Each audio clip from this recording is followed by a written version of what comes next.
You mentioned the Be Kind Brigade earlier, or we all mentioned the Be Kind Brigade. Now we see largely women being physically attacked by largely men, as Kellie-Jay in New Zealand last week, and numerous other cases. Now it's physical violence seems to have sort of become much more normalised in this field than it was, but you still have this sort of online violence, the online hate directed at people like yourself. Do you think that law enforcement and the police has your back? I hope that eye roll was visible from space. Really interesting. 2 questions. The first one is, isn't the problem more about gender self-identification than the debate about whether there is, a transgender identity? Because we have had the Gender Recognition Act for decades, and there are many documented cases of trans people for a fair amount of time now. And before there was a process, so you had to have a diagnosis of gender dysphoria, live in your acquired gender exactly for 2 years, and it seemed that actually most people were okay with that. Most women didn't notice if there was a trans person. It was a tiny minority, and so it wasn't really an issue. It was when the debate became what we've been talking about, that someone can self-identify, and also that any disagreement is denying someone's right to exist. So is the problem more about self-ID than actually the kind of broader issue about whether there is such a thing as a trans identity?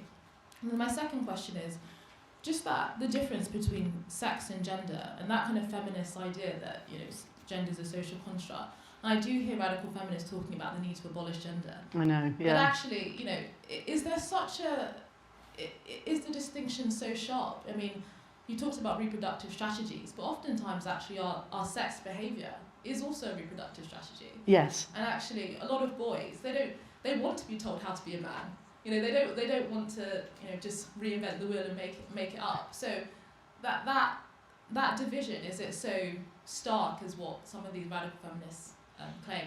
Okay, great questions there, and I'll take them in order. No, I don't feel the police have my back, not at all. I don't feel that any of the authorities have my back. I think the authorities in general are actually, a lot of them, inciting violence against people like me. Because when you talk about people like me as genocidal, anti-Semitic, hateful, TERFs, bigots, scum, etc., what you're doing is you're saying to the bother boys, you go and sort this out, my hands are clean. So Stephen Whittle, who's a trans man who claims to have been, and I think was, quite influential in the framing of the Gender Recognition Act, tweeted a couple of days ago before Kellie-Jay, aka Posy Parker, was speaking in Belfast, go and give Posy Parker a New Zealand welcome. Now, Posy was nearly killed in New Zealand. Stephen now says that Stephen meant go and do the haka. No, because there were 2 photos with that tweet of Kellie-Jay with soup symbolising blood thrown on her hair and being shunted away. So people like, Professor Stephen Whittle OBE, who gets to talk to the government, say, go give Posy Parker a New Zealand welcome. The bother boys know what that means. And now Stephen Whittle says, that's not what I meant. And the police don't. The police respond to those sorts of signals. So we're actively talking to police people. I just have so many questions in this bundle and I will forget where I'm at, okay? So no, I don't, but I think we've got to change that. So the second question was the one about the Gender Recognition Act and that there have been trans people going back decades. I dispute this notion of there have been trans people forever or there have been trans people through history or something. Trans really is a social construct. And the easy way to see that is, if you've never heard of Fa'afafine, who are this third gender in Samoa. So in Samoa, there's no concept of a gay man. A man who wants to sleep with other men isn't a man at all. He's understood as being a third gender. He's cast out from manhood because that's not manly behaviour. And that man, it's acceptable for him to sleep with men, but he also will do, cooking, wear skirts, put flowers in his hair, and so on. We do not have any Fa'afafine, none at all. But a Samoan person might say, oh, there have been Fa'afafine through history. No, what there have been is same-sex attracted men who are attracted to the things that women do. And how you understand them has varied from place to place. We now call that trans, along with a bunch of other things. we call trans. But we don't have any Fafafine. They don't have trans, they have Fafafine. The Gender Recognition Act did give a mechanism whereby you could conceal your sex in certain limited circumstances. Pensions, applying for a job, applying for a loan, marriage.